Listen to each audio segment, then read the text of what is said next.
Good morning. Welcome to Pike Creek Farm. And it is morning, and I have to work this afternoon. So let me see. I have these vegetables left from my veggie box that I want to use up. Looks like a lot on this tray. Probably be 2 nights for us. But there's some red skin potatoes and green beans, and I got some onion, and I have like a smoked pork shoulder picnic ham piece that I'm thawing out, and I am going to put it all in the crock pot with some seasonings and some water. You could use broth too. I'll see if I can find some bouillon to add to it and let it cook all day. And that will be dinner tonight. Kind of an old-fashioned meal. Boiled dinner, or I know there's different names for it. I don't know the official name. I don't know what I call it, and I got you crooked. I apologize. So I thought I would bring you along as I'm throwing together this crock pot meal, just to show you, how you just put it together and you're going to end up with something delicious and warm and satisfying for your family.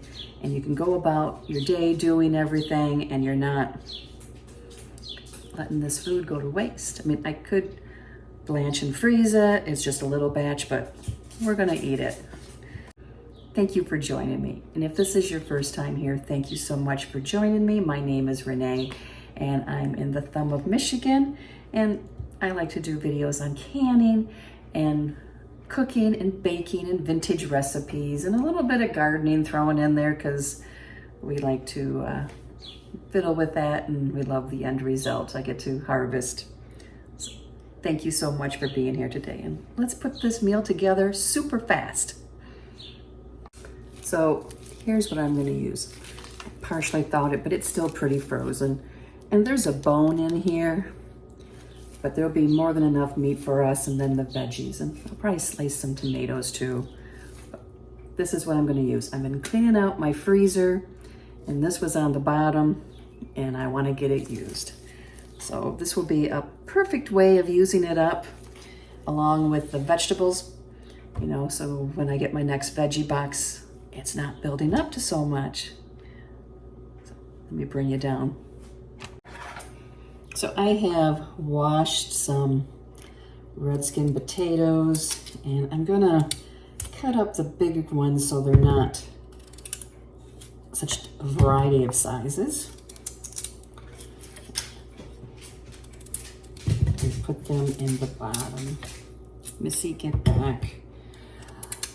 That dog and her veggies. The little ones, I'm just gonna leave that way.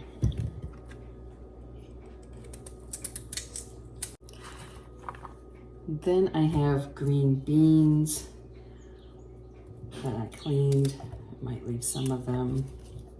Cut them in half so they're gonna not be so long and stringy. Sorry, I'll try and speak up. I wasn't speaking very loud then. I apologize.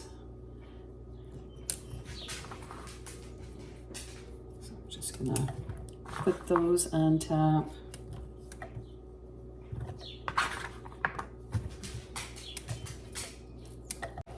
I'm gonna chop up this onion real fast.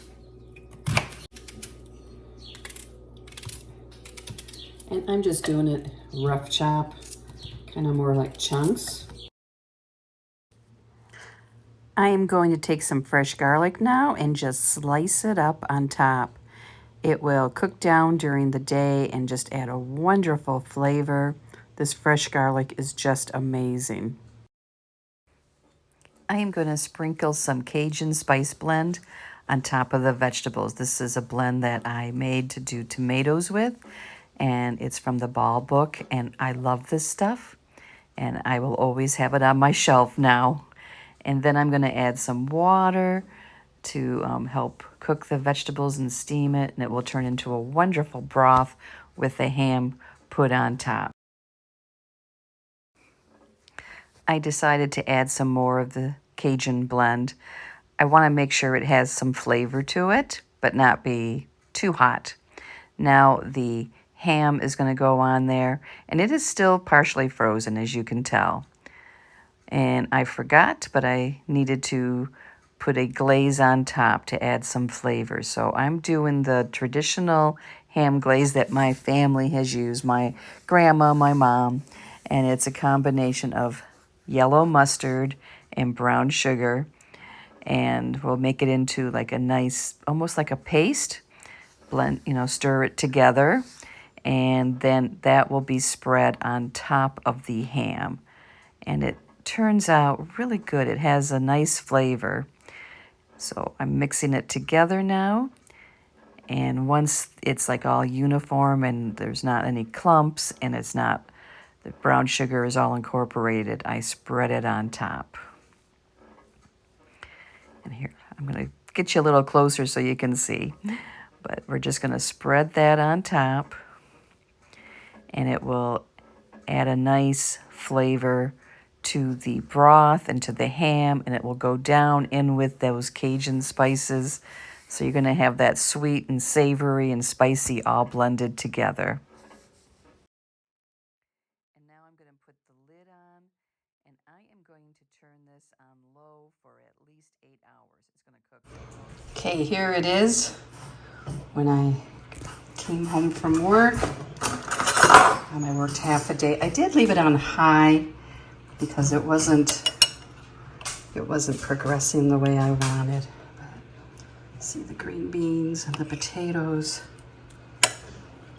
And there's the broth. So we're not eating yet, and it's very, very hot. So I've turned it down to actually off, and I'm just gonna put the lid on, and we will eat in a while because it's too hot right now and it's hot outside. But this ham is so tender, and the potatoes and the beans are very tender too. Here it is served up.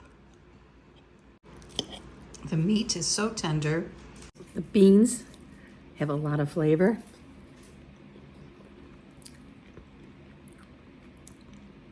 Sweet a little, but taste fresh, and then some of that Cajun spice, and I would even add more. The meat is very tender, and if you don't have a ham steak or picnic ham, you can use a pork roast, you can use sausage, you can use chicken, you can use a beef roast. Use whatever you have that's been in your freezer for a while, because it will be tender and have lots of flavor. And my favorite is the potatoes. I just love new potatoes. They're like velvet. So I am going to add some fresh tomato salad that I made from our garden.